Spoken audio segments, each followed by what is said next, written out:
ओम श्री गणेशाय नमः। आज सुनिए भादो मास के चौथ व्रत की कहानी और साथ ही आप सुनेंगे चौथ माता की आरती भी।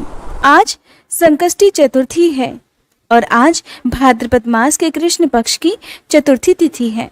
ऐसे में जो भी भक्त सच्चे मन से आज के दिन चौथ माता की व्रत कथा को पढ़ता है या दूसरों को सुनाता है, चौथ माता की कृपा से उनके घर में, उनके परिवारजनों पर किसी तरह का कोई विघ्न नहीं आता।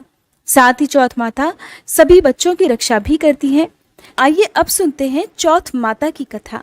चौथ माता की कथा सुनने के साथ ही विघ्नहर्ता भगवान गणेश की कथा भी आज के दिन जरूर सुननी चाहिए, तभी इस कथा का फल प्राप्त होता है। पौराणिक कथा के अनुसार एक बार एक सेठ सेठानी थे। उनका एक बेटा और बहू भी थे। बहू सबको भोजन कराकर फिर स्वयं भोजन करती। उनकी एक पड़ोसन भी थी जो ऐसी थी कि रोज पूछती कि बहू आज क्या बनाया खाया, तो बहू कहती ठंडो बासी। एक दिन पति ने उसकी ये बात सुन ली तो पति सोचने लगा कि वो तो रोज ताजा और गर्म खाना खाती है, फिर ऐसा क्यों कहती है। तो उसके पति ने ऐसा सुनकर विचार किया कि आज तो पकवान बनाकर जाएं, फिर देखते हैं कि मेरी पत्नी पड़ोसन से क्या कहती है। तब उसने अपनी पत्नी से कहकर तरह तरह के पकवान बनवाए और घर के सभी लोगों ने एक साथ बैठकर भोजन किया। भोजन करने के बाद उस दिन भी पड़ोसन ने पूछा कि बहू आज क्या बनाया खाया, तो बहू पहले की तरह कहने लगी ठंडो बासी खाया। सेठ के लड़के ने सोचा हो न हो कोई बात तो जरूर है जिससे मेरी पत्नी रोज ऐसा ही कहती है। तो उसने एक दिन अपनी पत्नी से पूछा कि तुम रोज पड़ोसन को ठंडो बासी खाया ऐसा क्यों कहती हो, जबकि हम सब ने तो एक साथ बैठकर आज कई तरह के पकवान खाए। तो उसकी पत्नी कहने लगी हम सब जो खा रहे हैं वो हमारे बाप दादाओं की कमाई है। जिस दिन आप कमा कर लाओगे उस दिन मैं समझूंगी कि हम ताजा भोजन कर रहे हैं। अब एक दिन लड़के ने माँ से कहा कि माँ मैं एक बड़े शहर में कमाने के लिए जा रहा हूँ। माँ बोली बेटा हमारे पास तो इतना धन है कि खाए नहीं खाए जाएगा। तो माँ के मना करने पर भी बेटे ने खुद कमाने का दृढ़ निश्चय कर लिया। जाते समय अपनी पत्नी से कहने लगा मैं जब तक कमाकर बहुत सारा धन लेकर ना लौट कर आ जाऊं तो तब तक चूल्हे की आग बुझने मत देना। एक दिन चूल्हे की आग बुझ गई तो वह मन ही मन घबराने लगी कि कहीं मेरे पति पर तो कोई संकट नहीं आन पड़ा। जल्दी से पड़ोस में से आग लाकर चूल्हे में रख दूं, ऐसा मन में सोचकर वह पड़ोस में गई। वहां पड़ोसन चौथ माता का व्रत पूजन कर रही थी। पड़ोसन ने कहा थोड़ी देर में आकर आग ले जाना। बहू ने पड़ोसन से पूछा आप चौथ का ये व्रत क्यों करती हो, इससे क्या फल मिलता है। पड़ोसन कहने लगी चौथ माता के इस व्रत को करने से अन्न धन और लक्ष्मी मिलती है, अपनी मनोकामना भी पूरी हो जाती है, पति पर और बच्चों पर आया संकट भी दूर हो जाता है। पड़ोसन से व्रत की सारी विधि पूछकर कथा के बारे में जानकर अब बहू ने भी अगली बार से चौथ माता का व्रत रखना शुरू कर दिया। दीवार पर चौथ माता बनाई। उस दिन घी गुड़ का चूरमा बनाकर रात को चंद्रमा को अर्घ देकर भोजन किया। ऐसा करते करते बहू को बहुत दिन बीत गए। वो हर दिन अपने पति को याद किया करती। एक दिन चौथ माता ने बहू के पति को सपने में आकर कहा कि साहूकार का बेटा तू जागे कि सोवे, तेरी पत्नी घर में तुझे बहुत याद कर रही है, घर जाकर उसकी चिंता दूर कर। तू दुकान खोलकर कंकु केशर का पगलिया बनाकर बैठ जाना, आज तेरा हिसाब किताब चुकता हो जाएगा। अब तो चौथ माता ने जैसा कहा वैसा ही हुआ। उसने जल्दी जल्दी घर जाने की तैयारी शुरू कर दी और गाड़ी भरकर धन दौलत लेकर साथ चल दिया। रास्ते में एक बड़ा सा काला नाग फन फैलाए हुए बैठ गया और कहने लगा आज तो मैं तुझे डसूंगा, छोड़ूंगा नहीं, आज तेरी उम्र पूरी हो गई है। तब साहूकार के लड़के ने सांप से कहा आज चौथ माता ने मुझे सपना दिया है, इसीलिए मैं अपनी पत्नी से मिलने घर जा रहा हूँ। वहाँ मेरी पत्नी मेरा इंतजार करते हुए बहुत चिंता कर रही है, मैं उससे मिलकर जरूर आऊँगा, तब तुम मुझे डस लेना। नाग ने कहा तुम शपथ देकर जाओ तो मैं तुम्हें जाने दूंगा, अगर लौटकर नहीं आए तो मैं तुम्हारे घर आकर ही तुम्हें डस लूंगा। इस प्रकार नाग को वचन देकर साहूकार का लड़का अपने घर पहुंचा।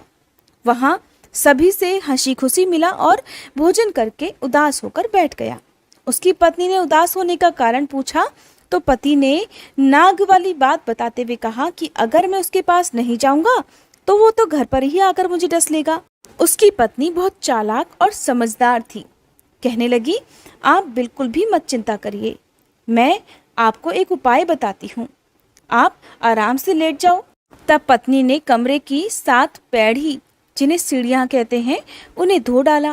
पहली पैड़ी पर रेत, दूसरी पर इत्र, तीसरी पर गुलाल फूल, चौथी पर कंकु केशर, 5वीं पर लड्डू पेड़ा, 6ठी पर गादी गलीचा और 7वीं पैड़ी पर दूध से भरकर कटोरा रख दिया। इस प्रकार वह 7 पैड़ी सजाकर बैठ गई। आधी रात होते ही वह नाग आया और पैड़ियां चढ़ने लगा। पहली पैड़ी पर रेत मिली तो रेत में लौट गया और कहने लगा, सेठ की बहू ने आराम तो बहुत दिया, पर वचन से बंध कर आया हूँ, इसलिए डसूंगा तो जरूर। इस प्रकार 7 पैड़ियों पर वह नाग आराम करता हुआ और कहता हुआ कि डसूंगा तो जरूर कमरे में जाने ही वाला था कि चौथ माता ने विचार किया कि मैं इसे नहीं बचाऊंगी तो संसार में धर्म कर्म और मेरे व्रत पूजन को कौन मानेगा। अब तो गणेश जी, चंद्र देवता और चौथ माता ने साहूकार के बेटे को बचाने का विचार कर लिया। चंद्रमा जी ने उजाला किया, चौथ माता ढाल बन गई और गणेश जी ने तलवार लेकर उस नाग को मार दिया और ढाल से ढक दिया। उधर बहू भी थकी हारी सो गई। दिन हुआ तो लोग बेटे से मिलने आए, परंतु बहू बेटा तो उठे ही नहीं थे। बहुत देर हो गई तो माँ उन्हें उठाने के लिए गई। माँ ने 7 पैड़ियों पर जो कुछ देखा तो बहुत घबराई और बेटा बहू का आवाज लगाई। बेटा बहू उठे तो देखा कि एक ढाल तलवार वहां पर पड़ी है। अब ढाल उठाई तो वहीं ढाल के नीचे काला नाग मरा हुआ पड़ा है। बेटा बहू ने सोचा कि आज तो धर्म कर्म ही आड़े आए हैं, जो भगवान गणेश जी और चौथ माता ने आपकी रक्षा की है। हे चौथ माता, आपने जैसे सेठ के बेटे बहू की रक्षा की, वैसे ही सबकी रक्षा करना। कहते को, इस कथा को सुनते, हुंकारा भरते को सभी की रक्षा करके सभी की मनोकामनाएं पूर्ण करना। प्रेम से बोलिए चौथ माता की जय। अब सुनिए विघ्नहर्ता भगवान गणेश की कथा, क्योंकि बिना गणेश भगवान की कथा के चौथ माता का ये व्रत और कथा अधूरी रहती है। पौराणिक कथा के अनुसार एक समय की बात है, विष्णु भगवान का विवाह लक्ष्मी जी के साथ निश्चित हो गया। विवाह की तैयारियां होने लगी। सभी देवताओं को निमंत्रण भेजे गए, परंतु गणेश जी को अलग से निमंत्रण नहीं दिया। कारण चाहे जो भी रहा हो, अब भगवान विष्णु की बारात जाने का समय आ गया। सभी देवतागण अपनी अपनी पत्नियों के साथ विवाह समारोह में सम्मिलित हुए। उन सभी ने देखा कि गणेश जी कहीं दिखाई नहीं दे रहे। तब वे आपस में चर्चा करने लगे कि क्या गणेश जी को न्योता नहीं भेजा है या स्वयं गणेश जी आए ही नहीं हैं। सभी को इस बात पर आश्चर्य होने लगा। तब सबने मिलकर विचार किया कि क्यों ना विष्णु भगवान से ही इसका कारण पूछ लिया जाए। तब वे विष्णु भगवान के पास गए और कारण पूछा। तब कारण पूछने पर विष्णु भगवान ने बताया कि हमने गणेश जी के पिता भोलेनाथ को तो न्योता भेजा है। अगर गणेश जी अपने पिता के साथ आना चाहते तो आ जाते, अलग से न्योता देने की कोई आवश्यकता भी नहीं थी। दूसरी बात यह है कि उन्हें खाने में 1.25 मन मूंग, 1.25 मन चावल, 1.25 मन घी, 1.25 मन लड्डू का भोग दिन भर चाहिए। यदि गणेश जी नहीं आएंगे तो कोई बात नहीं, और वैसे भी दूसरे के घर जाकर इतना ढेर सारा खाना पीना अच्छा भी तो नहीं लगता। वे सभी अभी बातें कर ही रहे थे कि किसी एक ने उन्हें सुझाव दिया कि अगर गणेश जी आ भी जाएं तो उन्हें द्वारपाल बनाकर बैठा दिया जाएगा और कह देंगे कि आप घर की देखभाल करना, क्योंकि आप तो चूहे पर बैठकर धीरे धीरे चलोगे तो बारात से बहुत पीछे रह जाओगे। सबको ये सुझाव पसंद आ गया। तब विष्णु भगवान ने भी अपनी सहमति दे दी। अब होना क्या था, विवाह के लिए बारात चलने ही वाली थी कि इतने में ही गणेश जी वहां पर आ गए और उन्हें सुझाव के अनुसार समझा बुझाकर घर की रखवाली करने के लिए बैठा दिया गया। बारात चल दी। तभी वहां पर देवर्षि नारद वीणा बजाते हुए नारायण नारायण करते हुए पधारे। उन्होंने देखा कि गणेश जी तो दरवाजे पर ही बैठे हुए हैं।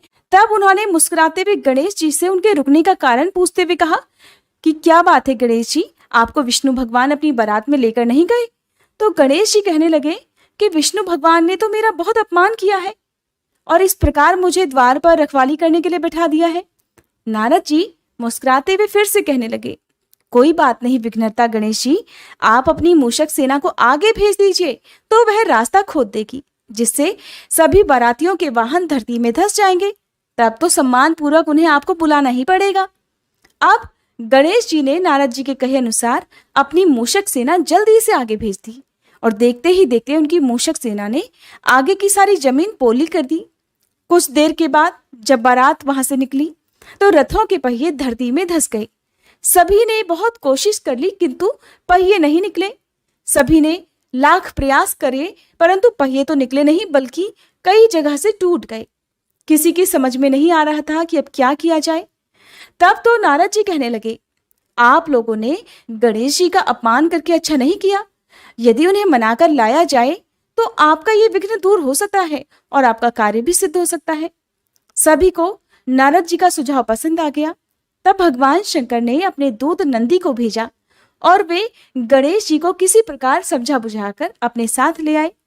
अब गणेश जी का आदर सम्मान के साथ पूजन किया गया। तब कहीं जाकर रथ के पहिए निकले। अब रथों के पहिए तो निकल गए परंतु वे टूट फूट गए थे, तो उन्हें सुधारे कौन। तभी तो बारात आगे बढ़ती। पास के ही खेत में खाती काम कर रहा था। उसे बुलाया गया। खाती अपना कार्य प्रारंभ करने से पहले श्री गणेशाय नमः कहकर गणेश जी की मन ही मन वंदना करने लगा और फिर देखते ही देखते उस खाती ने सभी पहियों को ठीक कर दिया। तब खाती कहने लगा कि हे देवता गणों, आपने सबसे पहले गणेश जी को नहीं मनाया होगा और ना ही उनका पूजन किया होगा, इसीलिए तो आपके ऊपर ये संकट आया है। और हम तो मूर्ख अज्ञानी हैं। सबसे पहले गणेश जी की पूजा करते हैं, फिर उनका ध्यान करते हैं और तभी कोई कार्य का शुभारंभ करते हैं। लेकिन आप लोग तो देवतागण हैं, फिर आप भला गणेश जी को कैसे भूल गए। कोई बात नहीं, अब आप लोग भगवान श्री गणेश जी की जय बोलकर जाएं तो आपके सारे काम बन जाएंगे और कोई संकट भी नहीं आएगा। सभी को अपनी अपनी गलती का पश्चाताप हुआ और तब सबने गणेश भगवान का जय जयकार कर वहां से प्रस्थान किया। इस प्रकार विष्णु भगवान का लक्ष्मी जी के साथ विवाह संपन्न कराकर सभी सकुशल अपने अपने घर को लौट आए। अब सुनिए चौथ माता की आरती।